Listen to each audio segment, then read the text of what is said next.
Et puis nous parlerons de la situation humanitaire inquiétante en Haïti avec notre invité Éric Maville. Bienvenue à vous, vous vous êtes rendu sur place. Un toit et la santé pour tous, c'est le nom de l'opération que vous menez. À tout à l'heure. Et pour de nombreux observateurs, les catastrophes naturelles risquent de se multiplier ces prochaines années. On a beaucoup parlé récemment des ravages du cyclone Sandy, en particulier en Haïti, où au moins 54 personnes ont perdu la vie. Un pays qui a toujours du mal à se relever du séisme dévastateur de janvier 2010. Alors quelle est aujourd'hui la situation en Haïti? On en parle avec notre invité, Éric Maville. Merci d'être avec nous. Vous menez des actions de solidarité sur place. On va en parler dans quelques instants, notamment de cette opération qui s'intitule Un toit et la santé pour tous. Peut-être d'abord un mot sur votre ressenti. Vous êtes rentré d'Haïti il y a 10 jours. Quelle est la situation sur place? Tout d'abord, bonsoir et merci de m'avoir invité. Écoutez, la situation sur place, évidemment, on la ressent, elle est tendue. Le climat social en Haïti est tendu actuellement. Il y avait, quand j'y étais il y a une dizaine de jours, des grèves, pas mal de grèves, un climat d'insécurité, bien sûr. Mais le cyclone Sandy a surtout touché le sud du pays, où 70% de la récolte, en fait, des récoltes ont été détruites, et un petit peu l'ouest et la région de Port-au-Prince. Évidemment, sur place, les autorités craignent maintenant la crise alimentaire. On parle de 1,5 million de personnes qui seraient menacées aujourd'hui par la crise alimentaire et la famine. Sur place, quand j'y étais, évidemment, je n'ai pas rencontré ces situations concrètement, puisque nous sommes plus, nous, déplacés dans le nord, au niveau du plateau central, au niveau de Hinche, à 120 km au nord-est de Port-au-Prince. Alors, dans le nord d'Haïti, vous vous êtes rendu donc. Quelles sont vos actions sur place? On le rappelle, un toit et la santé pour tous, donc 2 axes. D'abord la maison. Alors, il y a 2 axes, 2 volets. Un premier volet, c'est la construction de maisons durables. J'insiste bien sur l'aspect durable des maisons,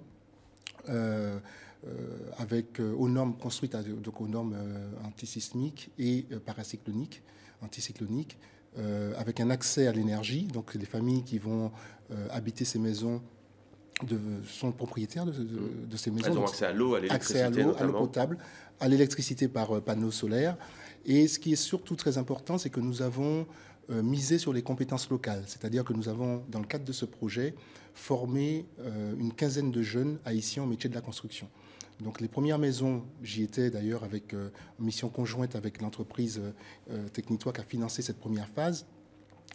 C'est 130 personnes concrètement aujourd'hui qui ont quitté les tentes dans lesquelles elles vivaient, qui ont intégré ces maisons et qui ont aussi accès à différents services autour du site, des services de base comme un centre de santé, des écoles pour les enfants et surtout des activités de développement qui sont mises en place par le partenaire local qu'on appuie directement sur place. Alors, des actions en Haïti, en France également, avec une grande soirée de soutien. Elle se tiendra samedi prochain, soirée de solidarité avec le peuple haïtien. Ce sera à Angers, donc, en France, avec un grand concert et une tête d'affiche, Alpha Blondy. Le message de cette soirée, en tous les cas, l'objectif, quel est-il, Éric Maville? Il est double. Premièrement, dire qu'on peut réaliser des projets de développement en s'associant à un partenaire local. Donc on peut faire des réalisations très concrètes et investir dans le développement d'Haïti. Ce pays en a besoin. Il faut sortir un peu de l'urgence et aller vraiment vers le développement. Donc ça, c'est le premier message. Le deuxième, c'est forcément c'est se rassembler aussi pour faire la fête et récolter un peu de fonds pour aller plus loin. Parce que nous avons fini la première tranche. Les perspectives l'année prochaine, c'est de construire plus de maisons, une trentaine sur le même site de Hinche et 20 autres maisons sur Léogane. Éric, oui. Peut-être un dernier mot, allez-y. Oui, alors je voulais vous dire à tous les auditeurs que ça peut intéresser qu'il y a un site pour le concert. C'est www.desvoixetdetoits.fr. Il y a des places à gagner encore ce week-end. Et c'est vraiment important qu'on ait le maximum de personnes qui soutiennent ce projet parce qu'on est certain que là, l'argent va directement sur le terrain. Eh bien, très bien. www.desvoix. C'est ça? Desvoixetdetoits.fr. Voilà, les téléspectateurs l'auront noté. Et une page Facebook également, Un toit et la santé pour tous. Merci beaucoup Éric Maville d'avoir été notre invité. On rappelle donc Un toit et la santé pour tous, c'est le titre de votre opération en Haïti.